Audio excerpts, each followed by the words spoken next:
Բարև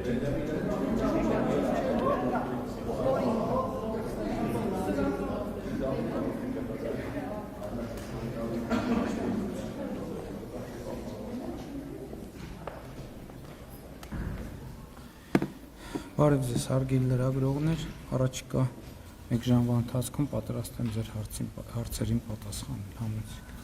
Հարգելի գործընկերներ, խնդրեմ հարցերի երկրորդ շրջանակում սահմանափակել, որպեսզի բոլոր հարցերը միջանցեն։ Եվ առաջին հարցը Պարոն Փաշինյան, ուզում եմ հարցը սպել ձեր մոսկովյան վերջին այցի հետ կապված, որը շատ այսպես քննարկումների, ինչ չէ նաև քննադատությունների առիթ տվեց, պատճառը դրան հետևած ռուսական կողմի այսպես կոշտ արձագանքներն էին, ձեր քաղաքական վերլուծաբանները, ձեր ընդդիմախոսները սա այսպես տապալված, ձախողած հանդիպում են համարում եւ նաև այսպիսի տեսակետ էլ հանդիպեց, որ սա ըստ էության վերջին տետատետ հանդիպումներ, այդպիսի մեկնաբանություններ հանդիպեցին։ Նախ ուզում եի ձեր գնահատականը,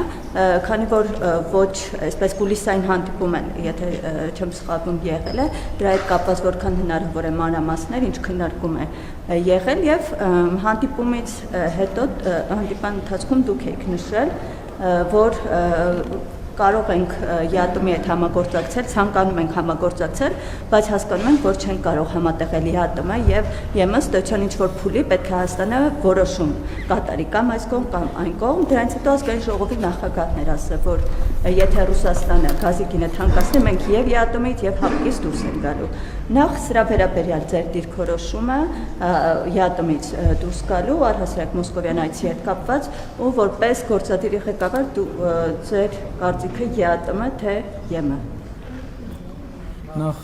իմ ու Ռուսաստանի նախագահի միջև կուլիսային հանդիպում չի տեղի ունեցել, աշխատանքային ճաշ է տեղի ունեցել, եւ մենք ինչպես միշտ ճաշել ենք, զրուցել ենք բարեկամաբար, եւ ես ինչպես ասել եմ, այցը շատ հաջող եմ գնահատում, մյուս բոլորը ազատ են իրենց գնահատականների մեջ, ինչ վերաբերվում է տետատետ հանդիպմանը, մենք արդեն պայմանավորվել ենք մեր հետագա հանդիպումների մասին եւ մեր միջոցառումների մասին, բարձր մակարդակով հանդիպում ենք պայմանավորվել, այդ թվում հունիսի երկրորդ կեսին, ինչ վերաբերվում է ընդհանուր բովանդակությանը, ես կարծում եմ, որ նախ այն ինչ որ ես ասել եմ, նախկինում իմ հրապարակային հայտարարությունների արտացոլումներ այդ դահլիճում, ոչ մի նոր բան ես Ռուսաստանի նախագահի հետ հանդիպման ընթացքում չեմ ասի։ Առնվազն ինչ որ այնտեղ հնչել է, դուք ինձնից այստեղ այս ձևաչափով կամ գուցե այլ ձևաչափով լսել եք, այսինքն զրո նորություն։ Ես կարծում եմ, որ ընդհանուր առմամբ էլի հղում անելով նախկինում իմ առած հայտարարություններին, ներկայումս Հայաստան-Ռուսաստան հարաբերությունները գտնվում են կառուցողական տրանսֆորմացիայի փուլում, եւ ես այդ process-ը գնահատում եմ դրական, եւ մենք մեր սկզբունքը շարունակաբար պահելու ենք, մենք երկխոսության բարեկամական երկխոսության տրամաբանությունից դուրս չենք գալու եւ շարունակելու ենք այդ ճանապարհով։ Ինչ վերաբերվում է իմ կարծիքին, իմ կարծիքը այն է, ինչ որ ես Ռուսաստանի Դաշնության նախագահի հետ հանդիպման ժամանակ ասել եմ, ինչ որ ասել եմ այստեղ ձեզ բոլորիդ, քանի դեռ կա հնարավորություն համատեղել այն քաղաքականությունները, որոնք մենք վարում ենք ԵԱՏՄ եւ Եվրոպական միության ուղղությամբ, մենք այդ քաղաքականությունները կհամատեղենք։ Երբ կգա անհամատեղելիության պահը, մենք կկայացնենք ժողովրդի հետ որոշումներ։ Քանի դեռ այդ պահը չի եկել, ես որևէ լրացուցիչ բան ասելու անհրաժեշտություն չեմ տեսնում։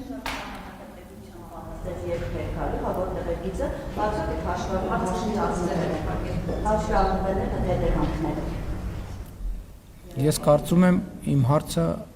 պատասխանը ամբողջական էր։ Շնորհակալություն։ Պարոն վարչապետ, Հայաստանում է Ղազախստանի պատվիրակությունը, արտգործնախարարը, ես կուզեի իմանալ արդյոք ղազախական կողմը Հայաստանի հետ բանակցությունների օրակարգում ունի, այս այցի ընթացքում ունի երկաթուղու կառավարման փոփոխության հարցի շուրջ քննարկում, այսինքն այս հարցը արդյոք ներառված է այս այցի օրակարգում, եւ եթե այո, դուք այսինքն պատրաստվում եք անկախ Ռուսաստանի դիրքորոշումից միևնույն է ղազախական կողմի հետ քննարկել կառավարումը ղազախական կողմին հանձնելու հարցը եւ մինչեւ Հայաստան ժամանելը նաեւ Բաքվում են եղել ղազախ պաշտոնյաները, ես ուզում եմ իմանալ, այնտեղ հայտարարվեց, որ Ադրբեջանի նախագահի հետ քննարկվել է թրիփի իրագործման հեռանկարները, թրիփը ըստ էության հայ-ամերիկյան նախագիծ է, կխնդրեի բացատրեիք, ինչ են քննարկում օրինակ Ադրբեջանն ու ձեզ հայտնի է, ինչ կարող են քննարկել Ադրբեջանն ու ղազախական կողմը թրիփի իրագործման հեռանկարների վերաբերյալ։ Նախ առաջին հարցին հետ կապված մենք Ռուսաստանի թիկունքում որևէ բան չենք պատրաստվում անել եւ ի հեճուկս Ռուսաստանի Դաշնության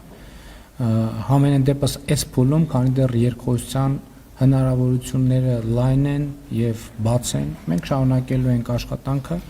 իսկ Ղազախստանը օգոստոսից ի վեր չի թաքցրել իր հետաքրքրությունը թրիփի վերաբերյալ, ինչ կարող է նրանց հետաքրքրել։ Սա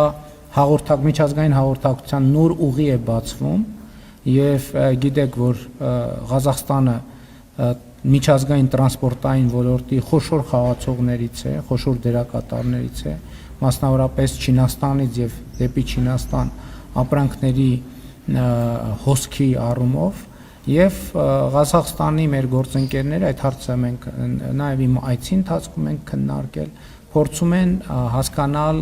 առավել առարկայական թե տրանսպորտային ինչ հնարավորություններ են բացվում եւ ինչպես է դա անդրադառնալու եւ ինչ նոր հնարավորություններ են բացվում իրենց համար եւ այս թեմայով Ղազախստանը միակ երկիրը չի ակնհայտորեն որ հետաքրքրված է բազմաթիվ երկրներ հետաքրքրված են եւ մենք այսինքն հրապարակային process է գնում եւ մենք չենք պատրաստվում բնականաբար թաքցնել մեր գործընկերներից եւ բնականաբար մենք այդ թվում Ղազախստանին պիտի հրավիրենք պատրաստ լինել Հայաստանով անցնող տարանցիկ ուղիները օգտագործել իրենց արտահանումների, ներկրումների եւ իրենց կողմից մատուցվող տրանսպորտային ծառայությունների շղթայի մեջ դիտելու համար որովհետև տրանսպորտի ոլորտի եթե այդպես ասենք բիզնեսը, որը մասնավոր է, բայց իհարկե պետությունը նաև որոշակի դեր ունի, ինքը չի կարող առանձին վերցրած կտորով լինել, որովհետև այո, շատ լավ, երկրի մի հատվածից վերցվեց, տարվեց մյուս սահման, բայց ի շարունակություն պետք է լինի գործընկերություն ամուր, որպեսզի այդ հատվածը աշխատի, կարողացա ասել ինչ է։ Մեր օրակարգային է ինչ որ ասացի։ Իսկ երկաթուղու հետ կապված հարցը ընդհանրական պարզ հրապարակային քննարկող հարց է, հնարավոր է նաև այդ հարցին անդրադարձ լինի, բայց Ռուսաստանի թիկունքում որևէ քննարկում տեղի չի ունի։ Շնորհակալություն Տիկին Գալստյան։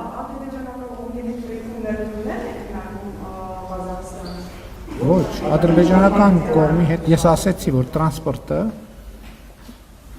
որևէ երկիր իր մի սահմանից ապրանքը վերցնում է տանում է մյուս սահման, չէ՞, այսինքն Չինաստանից վերցնում է, ենթադրենք տանում հասցնում է Ադրբեջան։ Իրան հարկավոր է հասկանալ Ադրբեջանով ոնց կարա շարունակվի, ինչ տարբերակներ կան, եւ պարզա որ թրիփը որպես հնարավորություն, որտեղ Ադրբեջանի ճանապարհը այսօր էլ կա, Ադրբեջան, Ադրբեջանից Վրաստան, Վրաստանից Կարս Ախալքալակով կամ Փոթի կամ Բաթումի, այսինքն այդ ճանապարհները կան։ Հիմա մարդիկ ուզում են հասկանալ թրիփ նախագիծը ինչ հնարավորություններ է բացվելու, որպեսզի իրանք էլ իրենց հաճախորդներին առաջարկեն տարբերակներ, այստեղով անցման, այնտեղով անցման, նույնը վերաբերվում է Ադրբեջանին, նույնը վերաբերվում է Հայաստանին, որովհետև թրիփ նախագիծ, եթե թրիփ նախագիծը շատ լավ Հայաստանի A սահմանային կետից ապրանքը մտավ, հասավ B սահմանային կետ, բա ոնց է շարունակվելու։ Բնականաբար այստեղ պետք է Ադրբեջանի հետ համագործակցություն, Վրաստանի հետ համագործակցություն, Իրանի Իսլամական Հանրապետության հետ համագործակցություն, Թուրքիայի հետ համագործակցություն, որովհետև եթե մեկը վստահ չի, որ այդ ապրանքը մտավ Հայաստան, Հայաստանից դուրս գալու հուսալի ճանապարհներ կան, չի ուղարկի ապրանքը այս ուղղությամբ։ Այսինքն տրանսպորտային ցանցի աշխատանքի հեռանկարների հուսալիության մասին է խոսքը, ու ընդունված է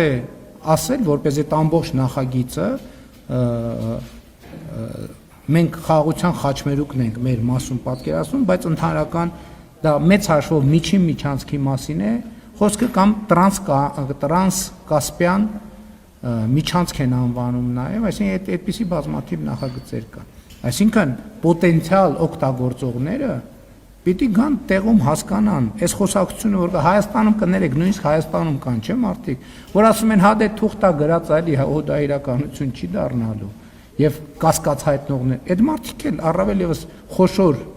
խաղացողները պետք է գան տեղում հասկանան, ինչա կատարվում է, process գնում է, չի գնում, իրականացվում է, երբ կլինի, իրենք երբ պատրաստ լինեն, արդյոք իրենք իրանց մոտ լրացուցիչ ներդրումներ անելու անհրաժեշտություն ունեն, որպեսզի այս հնարավորություններից լիարժեք օգտվեն։ Եվ այլն եւ այդպես շարունակ։ Էլ չեմ ասում նույն Ղազախստանի պարագայում իրենք այո կարող են ունենալ նաեւ ներդրումային հետաքրքրություններ, որովհետեւ մենք ասում ենք, որ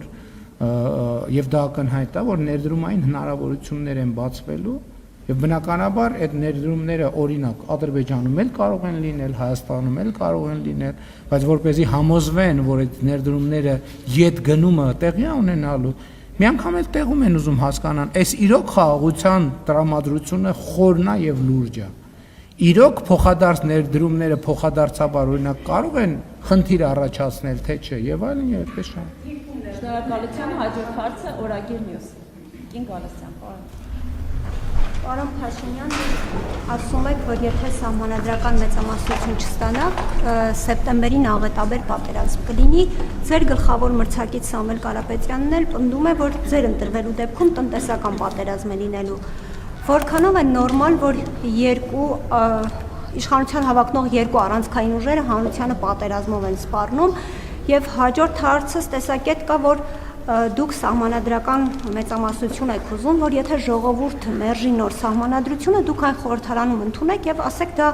անում եք, որ շաբաթվա վերջում պատերազմ չլինի։ Մեկ այլ տեսակետ էլ կա, որ ձեզ սահմանադրական այդ մեծամասնությունը պետք է, որ միայնձնյա գլխավոր դատախազ եւ մյուս ուժայինների ղեկավարներ ընտրեք, որ ձեր իշխանությունը չփլուզվի։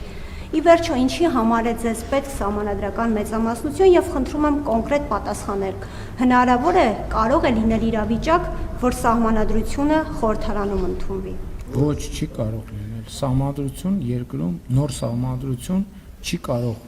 ընդունվել առանց համաժողովրդական, այսինքն սահմանադրություն ընդունելու միայն մի տարբերակ կա, դա համաժողովրդական հանրաքվեն, ուրիշ տարբերակ չկա։ Այսօրվա գործող սահմանադրությամբ է, որ խորհրդարանը որոշակի հոդվածներում կարող է փոփոխություններ անել։ Եվ հիմա կոնցեպտուալ ընդհանրապես վեճ կա, քննարկում կա, այդ թվում մեր թիմի ներսում, թե ընդհանրապես խորհրդարանին պետք է արդյոք վերապահել սահմանադրության որևէ հոդվածում փոփոխություն անելու լիազորություն։ Տարբեր տեսակետներ կան եւ քիչ չեն այն տեսակետները, ովքեր պնդում են, որ ոչ սահմանադրության մեջ որևէ փոփոխություն կարող է անել միայն ժողովուրդը, բացառապես ժողովուրդը, որովհետև ժողովուրդն է Հայաստանի Հանրապետությունում իշխանության տերը, կրողը եւ աղբյուրը եւ լեգիտիմության աղբյուրը։ Ինչ վերաբերվում է ձեր նշածին, որ քաղաքական մի ուժ է այսպես ասում, ժողովրդավարությունը դրա մասին է։ Եվ հանրությունն է, ժողովուրդն էլ պետք է լսի այդ ուժերին, տեսնի ում փաստարկներն են իր համար ավելի համոզիչ եւ գնա ըստ այդմ քվեարկություն։ Դուք ավարտեք ձեր հարցը, ես կպատասխանեմ։ Համոզված եք։ Երբ որ ավարտեք, ես կպատասխանեմ։ Համոզված եք։ Շնորհակալություն։ Եվ հենց խնդիրը դրա մեջ է, որ հանրությունը լսի։ Ամենատարբեր թեմաներ են բոլոր ընտրություններում, ժողովրդավարական երկրներում, ամենատարբեր թեմաներ են դրվում քվեարկության։ Բայց ես երեք մի տեսարան ինձ ցույց տվեցին, ես այդ տեսարանին անկեղծ ասած, այս ամեն ինչից հետո չհավատացի, որովհետև ձեր նշած քաղաքական ուժի ներկայացուցիչները ներկայացնում են իրենց ծրագրերը, եւ իրենք ըստ էության Հայաստանի իրենց կոնցեպտի մեջ տեղավորում են Ղարաբաղը եւ շրջակա տարածքները։ Այստեղ էլ ասելու բան չկա։ Այդ քաղաքական ուժի հաջողությունը ես զարմանում եմ, իրանք ընդամենը այդ քայլով այդ ձեր կողմից մեջբերված իմ ասածները ամրապնդում են։ Այսինքն դա այնքան ակնհայտ բան է, որտեղ մեծ բանավեճի խնդիր էլ չեմ տեսնում։ Եթե մյուս քաղաքական ուժը ասում է Հայաստանը չպետքա բավարարվի 29743 քառակուսի կիլոմետրով, դա ինչ է նշանակում։ Դա խուսափելի պատերազմ է, հարգելի գործընկերներ։ Այսինքն այդտեղ շատ վիճելու բան չկա էլ։ Սահմանադրության հետ կապված ոնց որ պատասխանեցի։ Շնորհակալություն։ Փաստորեն չէի կավարտել հարցը։ Շնորհակալ եմ։ Փաստորեն չէի կավարտել հարցը։ Շնորհակալություն, պարոն վարչապետ, դուք ասել եք ձեր ձևակերպման մեջ բերում եմ, վախենամ Սամվել Կարապետյանը մինչև տարեվերջ բոմժ դառնա։ Ինչ նկատի ունեք, սա ունեզրկման մասին սպառնալիք է, թե ինչ, խնդրեմ սա մեկնաբանեք եւ պարոն վարչապետ, 2 օր առաջ աննախադեպ սպառնալիքի վերաբերյալ մի հայտարարություն լսեցինք, Միացյալ Նահանգների նախագահը հայտարարեց, որ ոչնչացնելու է Իրանի հնագույն քաղաքակրթությունը։ Իրանը Հայաստանի անմիջական հարևանն է։ Այս հայտարարությունից հետո հետաքրքիր է իմանալ, թե Հայաստանի իշխանություններն ինչ արեցին, արդյոք գործողությունների պլան ունեին, թե ոչ, որովհետև անմիջապես մեր հարևանությամբ երկրում էր այդ գործողությունը տեղի ունենալու, իհարկե բարեբախտաբար դա հետաձգվեց կամ չեղարկվեց, բայց այնուհանդերձ Հայաստանը ինչ գործողությունների պլան ուներ, որտեղ մենք ոչ մենակ քաղաքապաշտպանության մասին հայտարարություն լսեցինք, ոչ անվտանգության խորհրդի նիստի մասին լսեցինք։ Պետք է ձեզ անկեղծ խոստովանեմ, որ այդ հայտարարությունից ժամ ու կես հետո հրավիրվել է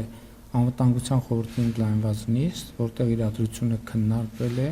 եւ ձեր ասած բոլոր հարցերը քննարկվել են, այո, այդ նիստի մասին հրապարակում չի եղել եւ չի եղել, ընդհանրապես ես ձեզ ասեմ, պարզապես մենք լուսաբանում ենք անվտանգության խորհրդի հերթական նիստերը։ Անվտանգության խորհրդի ընդլայնված ձևաչափով ես եթե սուտ չասեմ, տենց ամիս չկա, որ մենք 5-6 նիստ չանենք։ Բացարձակապես տենց ամիս չկա։ Եվ վերջին մի ամսվա ընթացքում էլ մենք տասնյակ նիստեր ենք արել, որոնց մի մասը լուսաբանել ենք, մյուս մասը չենք լուսաբանել, որովհետև այսինքն դրա անհրաժեշտությունը չենք տեսել։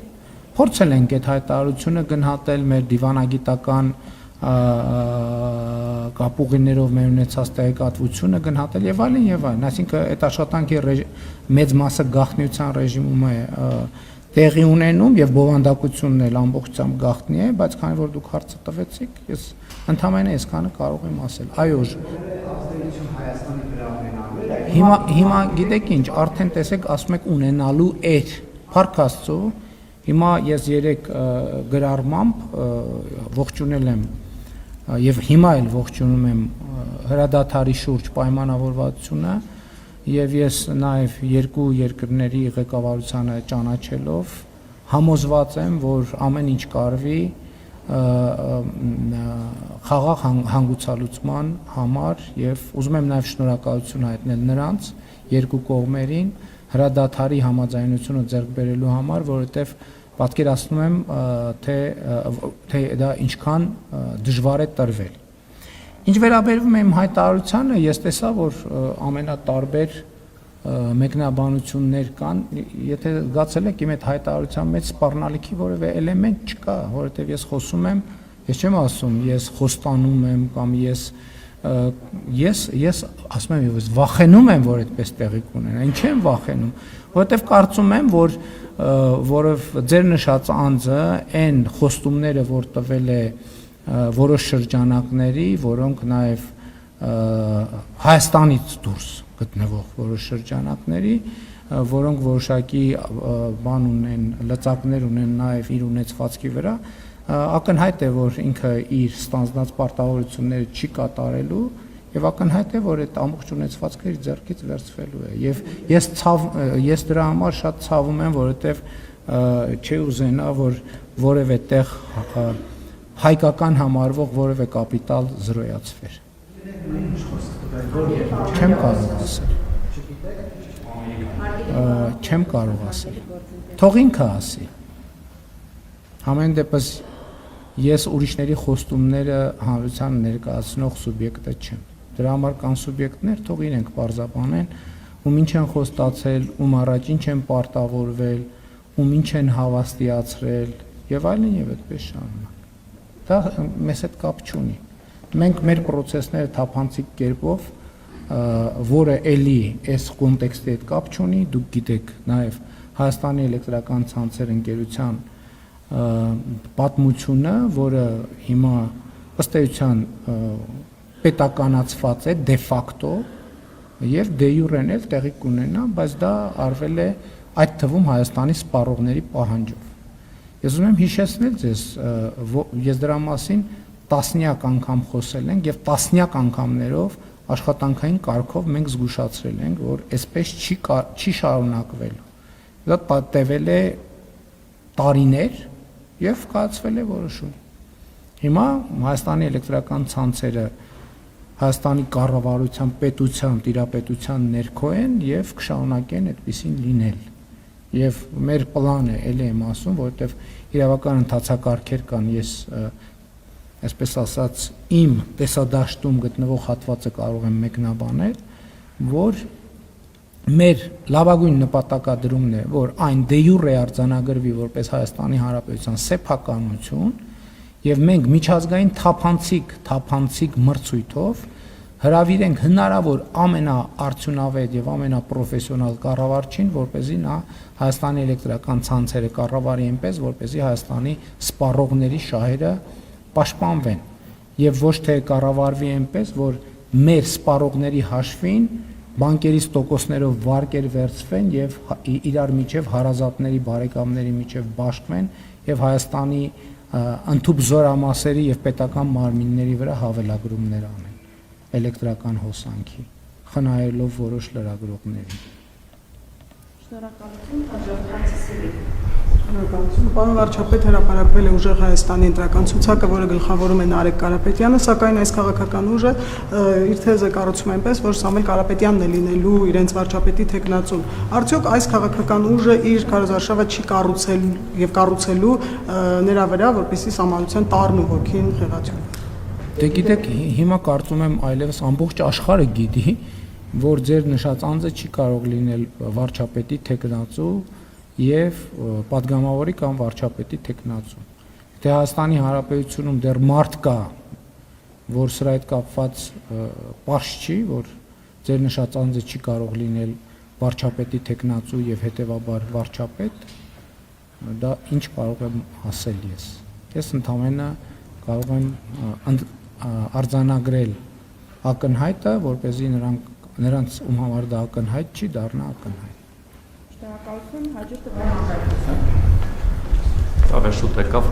ոնց հասկացա ձեր ակնարկը ինձ էր վերաբերում, ասեմ, ինձ իմ ընտանիքին, իմ բնակարանին հեծը ոչ նախկինում, ոչ հիմա հավելագրում չի արել։ Ամոթ կլիներ մի 2000 դրամի ինչ-որ տենց հավելագրումներ պլյուս մինուսներ, նորից եմ բանանում, ինձ ակնարկ մի արեք, այս մեկը։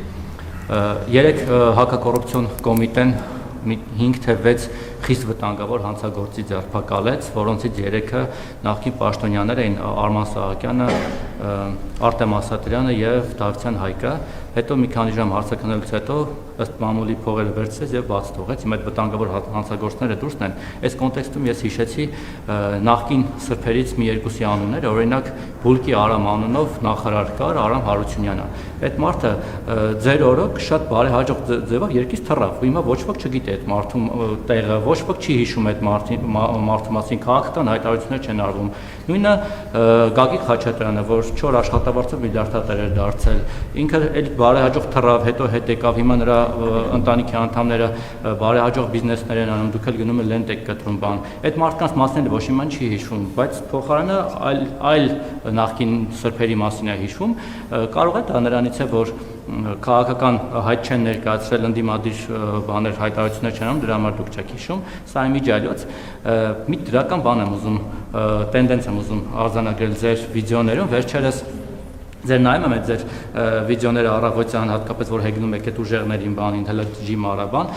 մի տեսակ հետաքրքիր յուրահատուկ սարկազմ ա նկատում ձեր մոտ, որը ինձ էլ է տպավորել, որոշել եմ ես էլ այդ ոճով ձեզ հարց է տալ, հուսով եմ դեմ չեք։ Տեսեք, դուք անընդհատ չնայած նրան, որ դուք մեզ սպառնում եք, չգիտեմ, էլ պատերազմով, էլ ծնոտդ կոտրվի, էլ չգիտեմ ինչ կլինի, անգործ կմնաք, ժողովրդին եք սպառում տարբեր բաներով, դուք ինքներդ հսկայական թիկնազորով եք շրջում, որոնց որոշ անդամներ օրինակ եկեղեցում տալիս են 2 րոպե ունեմ 10 տարեկան երեխայի ծնոտ են,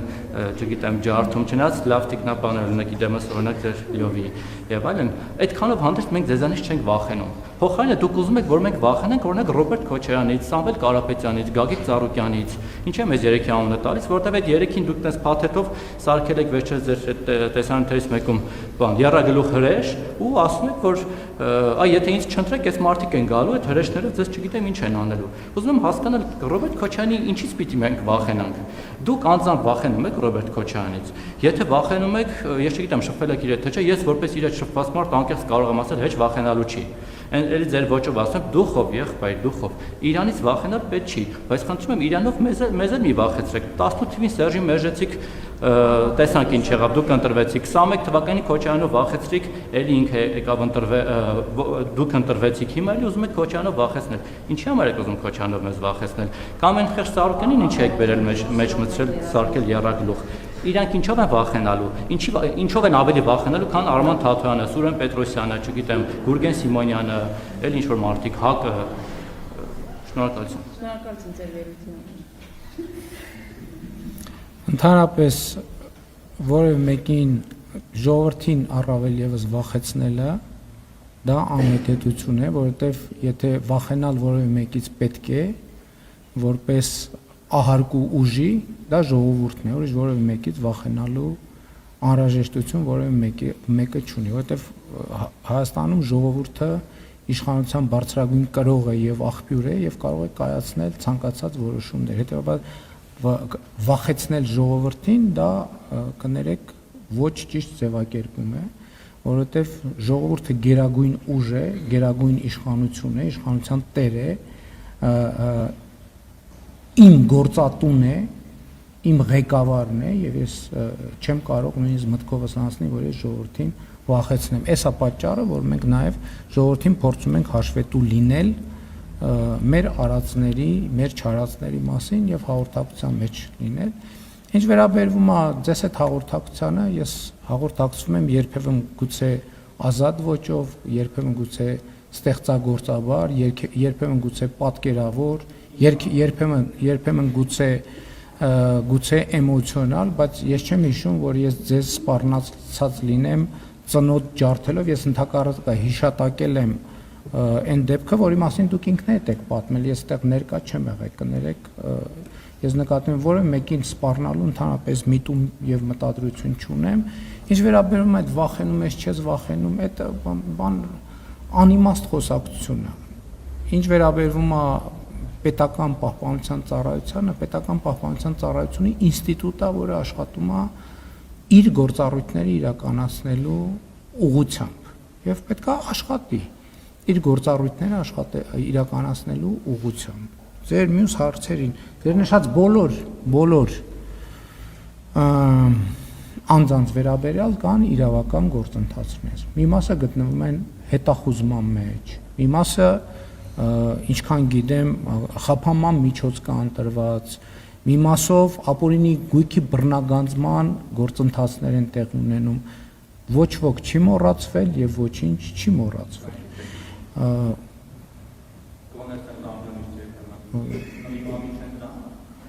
Իսկ ով ասում ընդդիմադիր չեն։ Դե բա որ չգիտենք ուրա ինչա ինչ իմանանք ընդդիմադիրը, բա ինչ գիտեք ընդդիմադիր չի, եթե չգիտեք ուրա։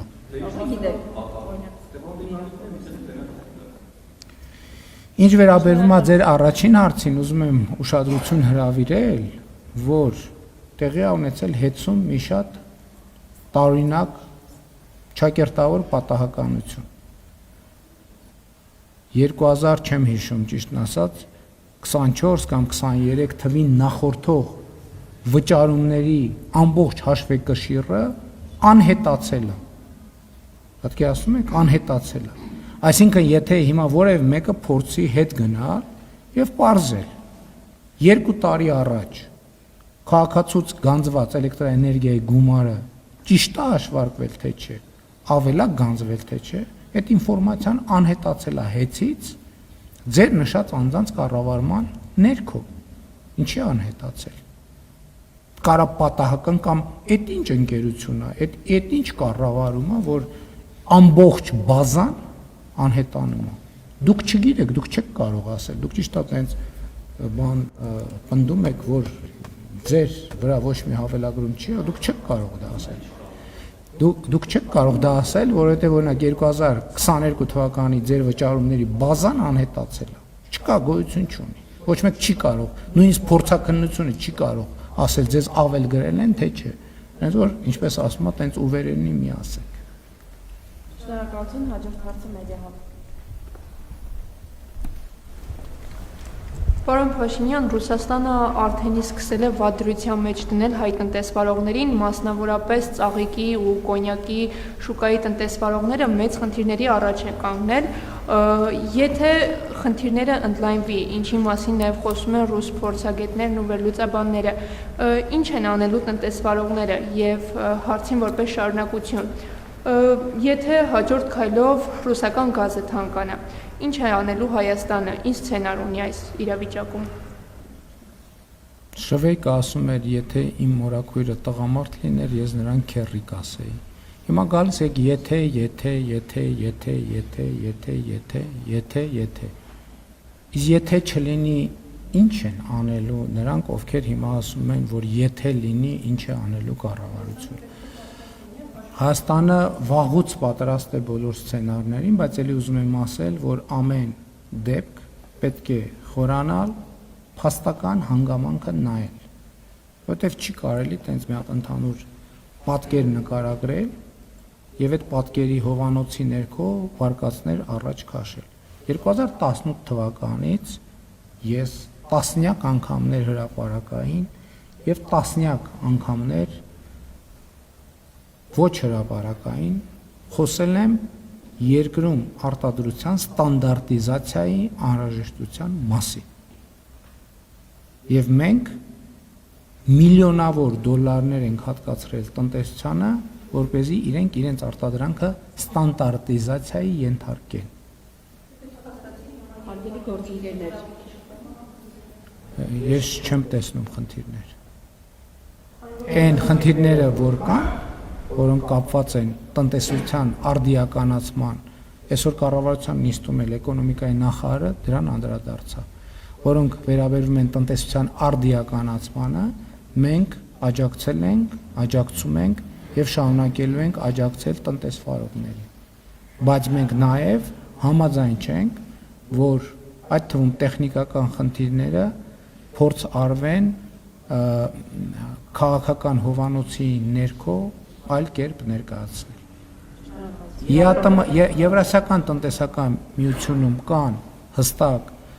ապրանքների, ծառայությունների, ֆինանսական միջոցների եւ աշխատուժի ազատ տեղաշարժի մասին կարգավորումներ եւ այդ կարգավորումները գործում են, այդ թվում մեր որոշմամբ, այդ թվում իմ որոշմամբ, որպես Եվրասիական տնտեսական միության տնտեսական բարձրագույն խորհրդի անդամ եւ Եվրասիական տնտեսական միության միջկառավարական խորհրդի անդամ։ Իմիջիայլոց ես ԵԱՏՄ միակ պաշտոնյան եմ, ով եւ բարձրագույն տնտեսական խորհրդի անդամ է եւ միջկառավարական խորհրդի անդամ է։ Այսինքն ես ԵԱՏՄ գործերին լավագույնս տիրապետում եմ եւ նաեւ իմ գործն է ապահովել, որ ԵԱՏՄ տարածքում ապրանքների, ծառայությունների, ֆինանսական միջոցների եւ աշխատուժի ազատ հոսք տեղի ունենա։ Եվ ես դա կապահովեմ։ Հայաստանի Հանրապետությունը Ռուսաստանի Դաշնության հետ ունի երկարաժամկետ պայմանագրեր։ Եվ ձեր ասացի հետ կապված ասացի համար որևէ հիմք չկա։ Մենք չենք կարող Ռուսաստանի եւ որևէ այլ երկրի հետ հարաբերվել այն տրամաբանությամբ, կամ երկիրը մի կողմ թե երկու սուբյեկտ չեն կարող իրար հետ հարաբերվել են տրամաբանությամբ, որ կողմերից մեկը մտածի, որ դիմացի կողմը էս պայմանագիրն էլ է խախտելու, էս պայմանագիրն էլ է խախտելու, էս պայմանագիրն էլ է խախտելու, էս պայմանագիրն էլ է խախտելու, էս էլ է խախտելու, էս էլ։ Այդ նշանակում է այդ խախտող կողմը ասում է ես սուբյեկտ չեմ պայմանագրային, ո՞նց կարա տենց բան տեղի ունենա։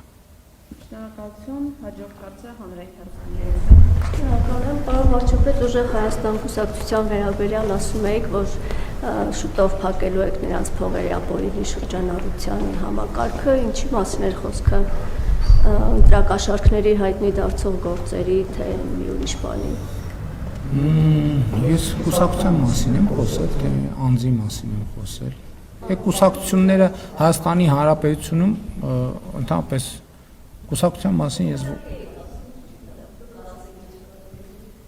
դե ինչ որ ասել եմ, դա էլ նկատի ունեմ, ուրիշ բան նկատի չունեմ։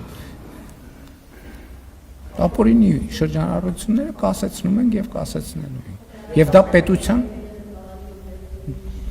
դե ընտրակաշարքի դեպքերը իրավապահ մարմիններն են կասեցնում, իհարկե նաև կառավարության կազմում գտնվող օպերատիվ մարմինները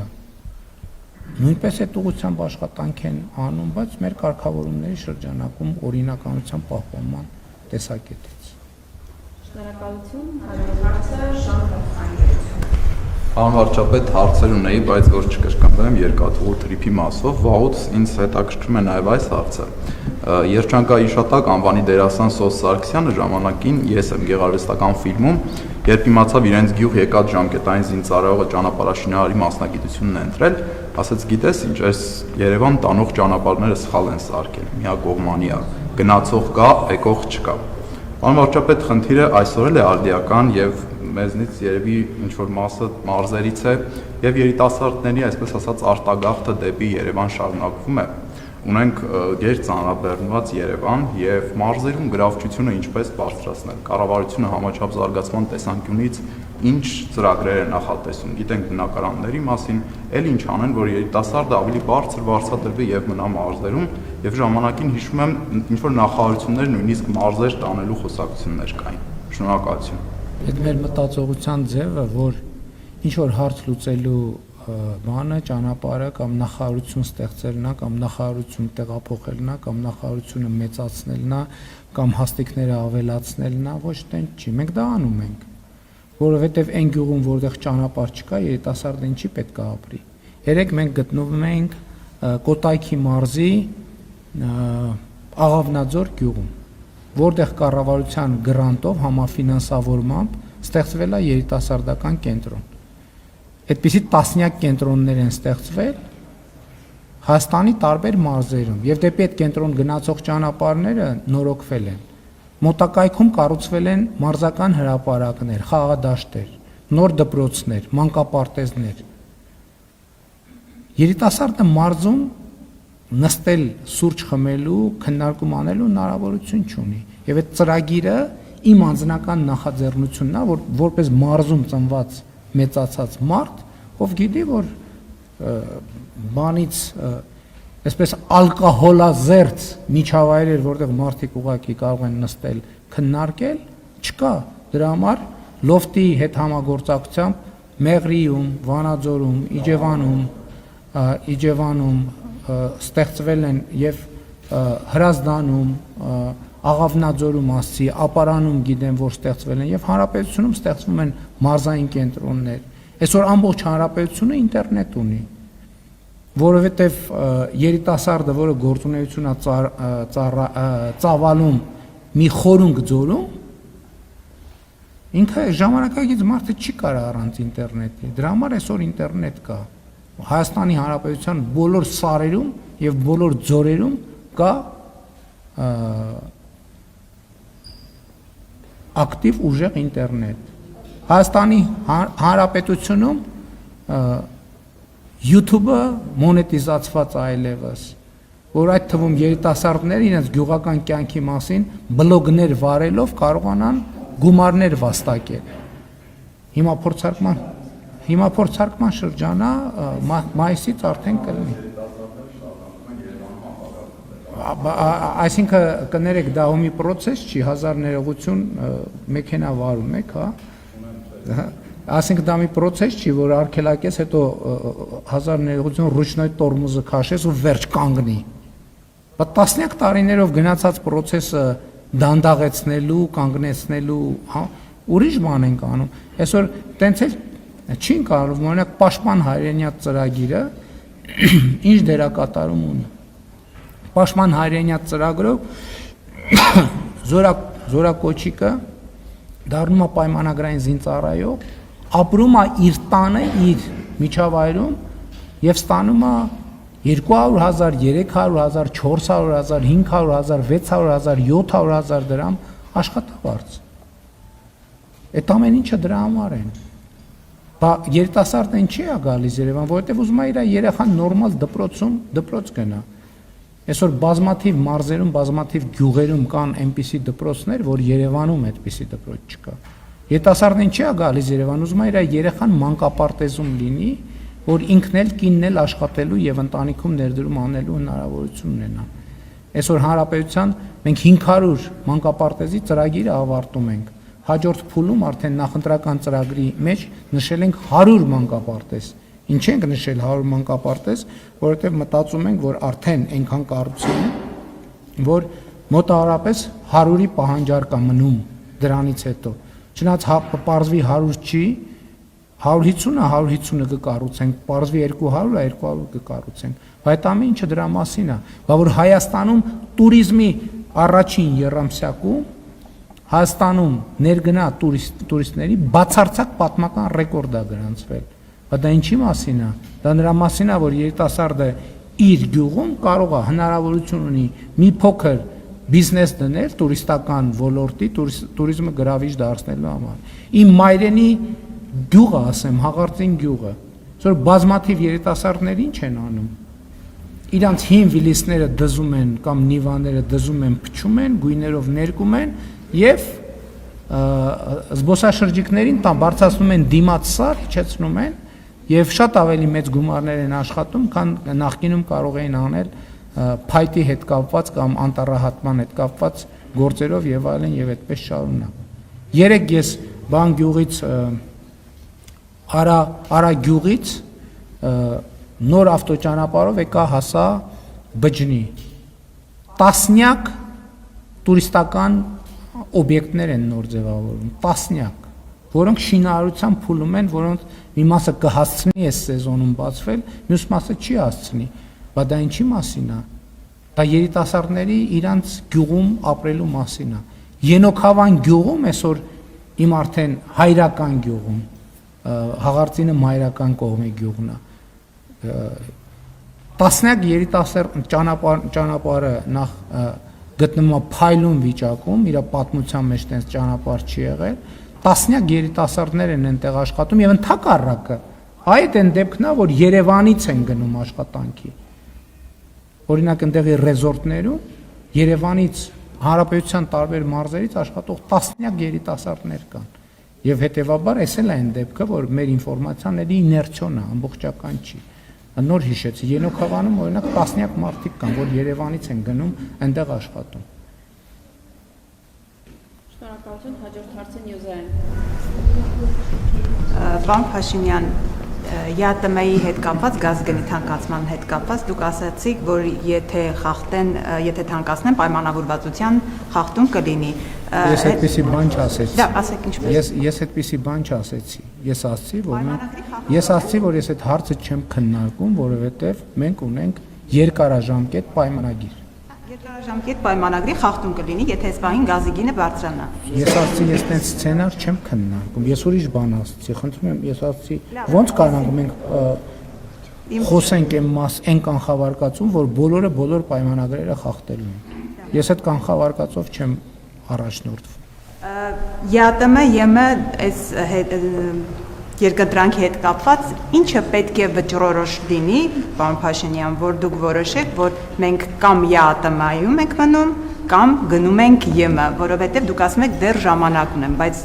Ռուսաստանի նախագահի հայտարարությունը հենց դրա մասին էր, որ դուք պետք է ընտրեք։ Հիմա մեզ համար ո՞րն է վճռորոշ էական լինելու, ինչով ենք մենք առաջնորդվելու այստեղ կամ այնտեղ մնալու հետ կապված։ Երկրորդ, դուք արդյոք համաձայն եք, որ Հայաստանը Ադրբեջանի անվտանգության երաշխավորն է այնպես, ինչպես Ադրբեջանն է Հայաստանի անվտանգության երաշխավորը։ Այս միտքը ազգային ժողովի նախագահին է։ Ես ուղղակի ուզում եմ հասկանալ, դուք եք համաձայն դրա հետ։ Եվ հիմնական հարցը, պարոն Փաշինյան, օրերս ձեր թիմակիցը Հայկ Սարգսյանը իր նախագծի քննարկման ժամանակ, երբ որ տապալվեց, նա ասաց, որ խմբակցությունում քննարկում է եղել եւ թիմակիցները նրան ասել են, որ իր բառերով եմ, մեջբերում եմ, բրեքս վարչապետ ես բերում, այսինքն ձեզանով են վախեցնում ձեր թիմակիցներին, այդ վախի հետ կապված, որ ասում եք, փաստորեն կա միտեղ, որտեղ ձեզանով վախեցնում են ձեր թիմակիցները մեկը մյուսին։ Եվ ընդհանուր առմամբ Հայկ Սարգսյանի հայտարարությունները բանակի հետ կապված ձեր թիմակիցն է դա ասում, ոչ թե ընդդիմադիր, ոչ թե լրատվամիջոցներ, այլ հենց ձեր թիմակիցը, որը պաշտպանության եւ անվտանգության հարցերի հանձնաժողովի անդամ է։ Բանակի հետ կապված բազմաթիվ մեղադրանքներ հնչեցրեց։ Հիմա խնդրում եմ դուք եւ վախենալու մասով եւ ինչու բանակը այս վիճակում է ըստ ձեր թիմակցի հայտարարությունների։ Ուրեմն մենք տասնյակ հանդիպումներ ենք ունեցել մարզերում եւ քաղաքներում, գյուղերում եւ ես մարդկանց հետ շփվելիս ստիպված եմ եղել տասնյակ անգամներ հրավիրել, որովհետեւ պարոն Պապիկյանն էլ իր հերթին է շփումներ ունենում պարոն Պապիկյանին, որովհետև տասնյակ, եթե չասեմ հիմա թիվը չխառնեմ, մարդիկ ինձ մոտեցել են, որպեսզի շնորհակալություն հայտնեն բանակում տիրող իրավիճակի եւ բարեփոխումների համար։ Ես Պապիկյանին հրավիրել եմ, որպեսզի այդ մարդիկ նախարարին հայտնեն այդ շնորհակալությունը, իհարկե կառավարությունն է առաջնորդում, բայց գործողությունները իրականացնում է նախարարը եւ պիտի արձանագրեմ, որ Հայաստանի բանակը եւ սննդի, եւ հագուստի, եւ սպառազինության, եւ բարոյահոգեբանական վիճակի, եւ պաշտպանունակության առումով երբեք այսպիսի լավ վիճակում չի եղել։ Մնացածը ով ինչ քաղաքական նկատառումով կասի, ինձ համար կարևոր են զինվորները, նրանց ծնողները եւ նրանց ծնողների արձագանքը։ Բայց դա չի նշանակում, որ բանակում խնդիրներ չկան։ Աշխարհում տենց բանակ չկա, որտեղ խնդրեմ չկա։ Աշխարհում տենց երկիր չկա, որտեղ խնդիրներ չկա։ Բայց Հայաստանի Հանրապետության անվտանգության խորհուրդը եւ կառավարությունը, պաշտպանության նախարարությունը ընդունել է բանակի կերպափոխման տեսլականը, եւ այդ տեսլականը ռազմավարությունը հայեցակարգը քայլ-քայլ իրականացվում է եւ իրագործվում է։ Այն մնացած հայտարարություններին ես անդրադառնալու կարիք չեմ տեսնում, որովհետև երբ որ փորձում եմ հայտարարությունների շուրջ պարզաբանումներ ստանալ, պարզվում է այդ հայտարարությունները հնչել են, ինչ որ բան սխալ են հասկացել, հետո պարզվել է, որ ինչ որ բան նեն չի, հետո պարզվել է, որ իրականում ինչ որ ասվել է տենց չի, այլ բան, որ մարդիկ ովքեր հայտարարություն են անում, հետո պարզվում է, որ այդ հայտարարությունը սխալ փաստերի վրա է հիմնված լինեն, պետք է ունենան նույնքան քաղաքական կամք կանգնելու ասելու ժողովուրդ ջան, գիտեք ինչ, այդ փաստը, որի մասին ես խոսում եմ, պարզվեց, որ դա այդքան էլ այդպես չի։ Եթե այդպես է, խոստովանենք, որ այդպես է, եթե այդպես չի, խոստովանենք եւ որ այդպես չի։ Եվ ելի եմ ասում, կարող են նաեւ լինել ընդհանրապես խնդիրներ կան, շատ կան խնդիրներ։ Բոլոր ոլորտներում էլ կան խնդիրներ։ Այդ խնդիրները լուծվում են, բայց էլ եմ ասում, մի խնդրեմ լուծում ես, դա նշանակում է պետք է պատրաստ լինես 3 խնդրի հայտ գալու։ Եվ դա բնականon process է, դա զարգացման process է, եւ դուք ինչ է բանակը կտեսնեք, համոզված եմ մայիսի 28-ին եւ ձեր գնահատականները կտաք։ Ինչ է տեղի ունեցել բանակում։ Ինչ է փոխվել բանակում։ Փոխվել է թե չի փոխվել։ Ադրբեջանի եւ Հայաստանի հետ կապված ես ասել եմ, որ անվտանգության ամենահուսալի երաշխիքը խաղաղությունն է։ Դա այդպես է թե Ադրբեջանի, թե Հայաստանի, թե Վրաստան եւ բոլոր երկրների համար իմ կարծիքով, չնայած դա իմ իրավասությունը չի եւ ես իմ չեմ կարող իրավունք վերապահել, բայց ինձ թվում է հիմա ինչն է առանձնահատկությունը, որ տարածաշրջանային անվտանգության որոշակի ընկալում կարող է ձևավորվել, ինչը իմ կարծիքով լավ է, որովհետև առանձին վերցրած երկրում անվտանգություն չի լինում։ Եվ անվտանգությունը իհարկե պետք է ամեն երկիր ունենա իր ներքին համակարգերը, իր անվտանգության համակարգերը, բայց ինչքան լայն է անվտանգության այդ ընկալում, այնքան ավելի լավ։ Հիմա ենթադրենք Հայաստանի եւ Ադրբեջանի համար խաղաղությունը անվտանգության երաշխիք է, թե երաշխիք չի։ Իհարկե երաշխիք է։ Այդ խաղաղությունը ում միջև է կնքվել։ Հայաստանի եւ Ադրբեջանի։ Իրանք ում համար են այդ խաղաղությունը կնքել։ Իրանք իրանց համար, բայց իրանք իրանց համար կնքելով նշանակում է որոշակի անվտանգության լծակ են ստեղծել նաև դիմացինի համար։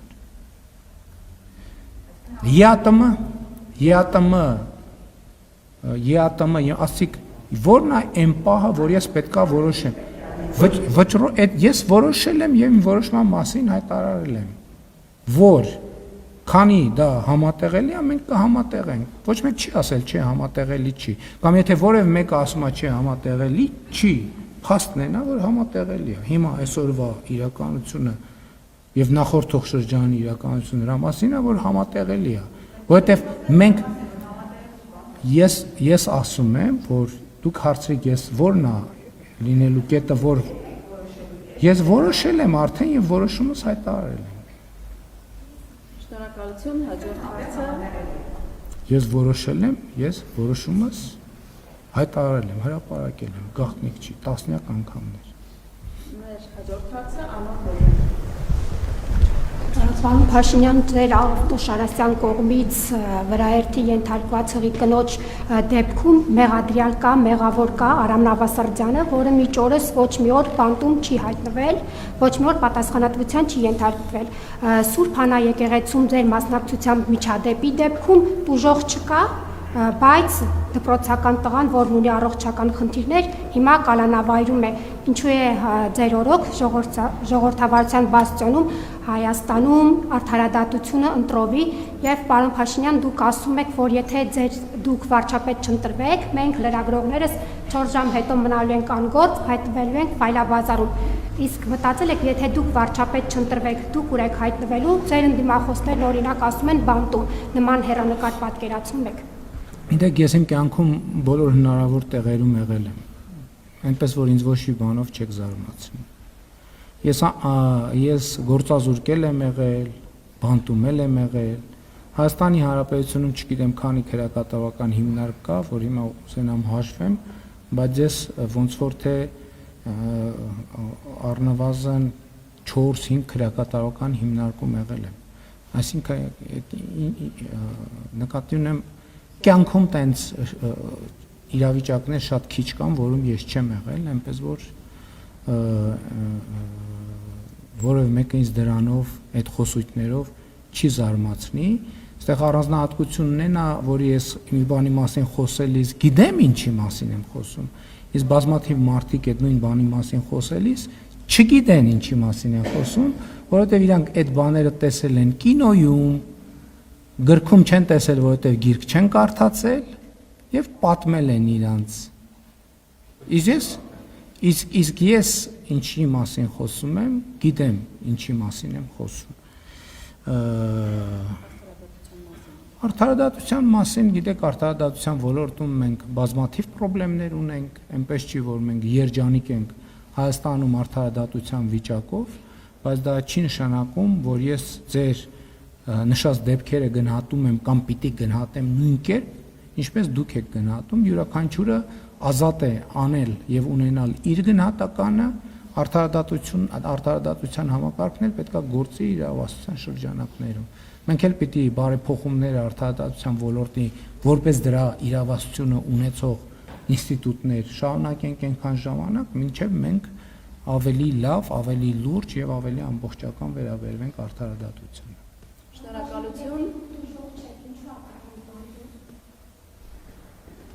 Ես ձեր հարցին պատասխանեցի։ Հաջորդ հարցը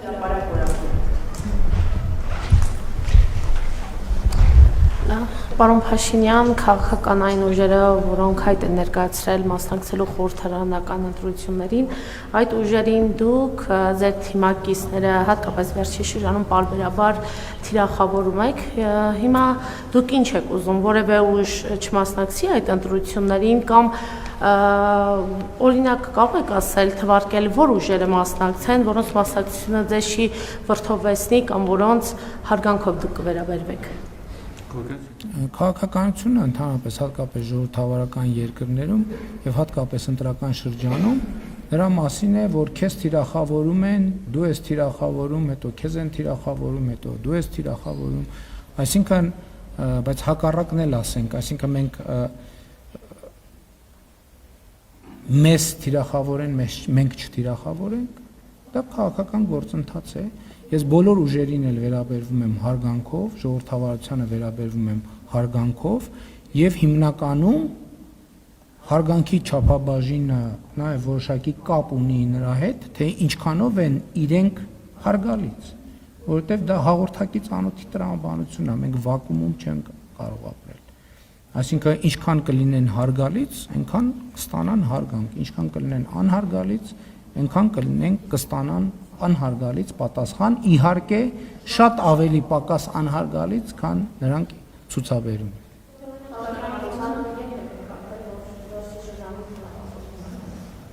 Ես ձեր հարցին պատասխանեցի։ Շնորհակալություն, պարոն Փաշինյան, ինչքան մոտենում են ընտրությունները, այդքան ձեր նկատի ունեմ նաև ձեր անձնապես եւ ձեր ղեկավարած ուժի եւ մյուսների միջև հերակաբանավեճերը շարունակվում են եւ դրա ֆոնին նաև ընտրական օրենսգրքում կատարված փոփոխությունը, որով արգելվում է անուններ, անձնանուններ օգտագործելը, կուսակցությունների եւ դաշինքների, մասնավորապես Սամվել Կարապետյանի թիմը մեկնաբանում է, որ դուք եթե նախկինում վախենում եք նրա նկարից, հիմա վախենում եք նրա անուն ազգանունից եւ դրանով էր պայմանավորված հապճեպ որոշում կայացնել ընտրական օրենսգրքի փոփոխություններ իրականացնելը։ Ես ձեր մեկնաբանությունը կխնդրեի այս առումով։ Երկրորդը, եթե ճիշտ եմ հիշում, եկեղեցու բարենորոգման խորհուրդ կար, երբ է վերջին անգամ այդ խորհուրդը նիստ իրականացրել, ինչ փուլում է եկեղեցին բարենորոգելու ձեր ծրագիրը եւ շատ կարճ Դիանա Գասպարյան, եթե չեմ սխալվում, Էջմիածնի քաղաքապետը շարունակում է մնալ ձեր թիմակիցը, որովհետեւ նա իր դեմ հարուցված քրեական գործը մեղադրանքը համարում է շոու։ Եթե ընդդիմադիրներն անեին, գուցե դա հասկանալին էր, բայց ձեր թիմակիցն էլ անգամ դա որակում է շոու։ Շնորհակալություն։ Տեսեք, շատ լավ օրինակ վերեցիք նախորդ օրինակի հիման վրա, որովհետև երբ որ խոսվում է ընտրովի արդարադատության մասին, այդ ձեր ասած օրինակը ցույց է տալիս, որ արդարադատությունը Հայաստանում աշխատում է եւ կառավարող կուսակցության ներկայացուցիչների հանդեպ եւ այլ անձանց հանդեպ։ Ես շատ լինում է, որ նաև մեր քաղաքական թիմի ներկայացուցիչները կամ մեզ հետ աֆիլացվող մարդիկ որ անում են հայտարարություններ եւ այդ հայտարարությունները այսպես դառնում են քննարկման եւ շարժման առարկա, ասենք որ ես առիթ լինում է, ասում եմ, իսկ ինչու հարգելի գործընկերներ, դուք այդ հայտարարությունները տենց վրթովված իբր արդարության եւ անելիս չեք ասում, որ ձեր շրջապատի այսինչ մարդը վերջերս դատապարտվել է այսինչ հոդվածով, այն մյուսը նկատմամբ քրեական գործ է հարուցվել այսինչ հոդվածով եւ այլն եւ այդպես շարունակ, որովհետեւ հա լինում է, որ մարդկանց երբեմն թվում է, որ իրանք ԿՊ-ի անդամ են, իրանք ինդուլգենցիա ունեն, ոչ 2018 թվականից սկսած արդարադատությունը նույն կերպ մի մասն է անդիմադիր է դարձել, տեսել եք։ Ասենք հոդվածը չգիտեմ ինչա, բայց բովանդակությունը կաշառք բանի, եթե չեմ սխալվում, ինչ որ ապրանք ներմուծել արտահանելու, բայց ձեր երազած կառավարող ուժը էտա, հա, որ ԿՊ-ից է, ուրեմն պետքա հիմել բան ամբիոններից դոշ են ծեծում։ Ինչ են դոշ ծեծում, որովհետև դատվում են։ Ոչ թե դատվում են, որովհետև ընդդիմադիր դարձան, այլ ընդդիմադիր դարձան, որովհետև դատվում են։ Երբ որ իրանք սկսեցին դատվել, այդ ժամանակ իրանք ընդդիմադիր չէին։ Իրանք երդվում էին որոշ անուններով, բայց հենց որ հույս ունենալով, որ այդ երդվելը իրանք իդուլկեցա, իրանք կարան կաշառք վերցնեն, իրանք կարան, չգիտեմ, ոչխարի արտահանում անեն ներմուծեն կամ արտահանվեն ներմուծեն, չգիտեմ։ Ոչ, այդպես չի։ Ինչ եկեղեցու խորհուրդը մշտական կապի մեջ է եւ մշտապես աշխատում է եւ զարգացումն են, որ այդ օրակարգը, ինչպես տեսել եք, հույս ունեմ, տեղա գտել քաղաքացիական պայմանագիր կուսակցության նախընտրական ծրագրում։ Եվ մենք դա նաև շատ կարծում եմ արդար եւ ճիշտ է, որ մենք այդ հարցն էլ ժողովրդի դատին ենք հանձնում եւ այդտեղ էլ ընտրությունները ունենալու են շատ կոնկրետ հետևանքներ։ Ինչ վերաբերում է վախենալուն, դες ասեցի ինչից եմ վախենում։ Ասել եմ արդեն, չէ, ինչից եմ վախենում, նոր էլ ասեցի ինչից եմ վախենում։ Իրոք շատ վախենում եմ։ Ու այդ կոչերին չեմ կարողանում արձագանքել եւ տենց էլ գրել է, ախր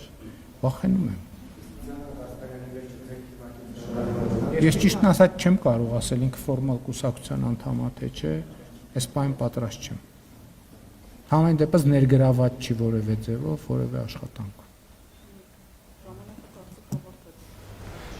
Հարցերը չավարտվեցին։ Մի հարց էլ տվեք, կպատը մի րոպե 57 վայրկյան կա։ Պարոն վարչապետ, դուք խոսեցիք խաղաղության համատեքստում Հայաստան-Ադրբեջան, եթե կարելի ասել փոխըմբռնման մասին, բայց Եվրամիության Եվրոպական քաղաքական համաժողովին Ադրբեջանի նախագահը չի մասնակցում, նաև նախատեսված չէ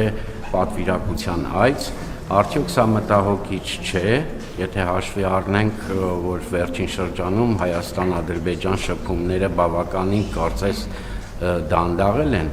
օրինակ սահմանազատման հանձնաժողովների հանդիպում, շփում տևական ժամանակ տեղի չի ունեցել։ Սահմանազատման հանձնաժողովները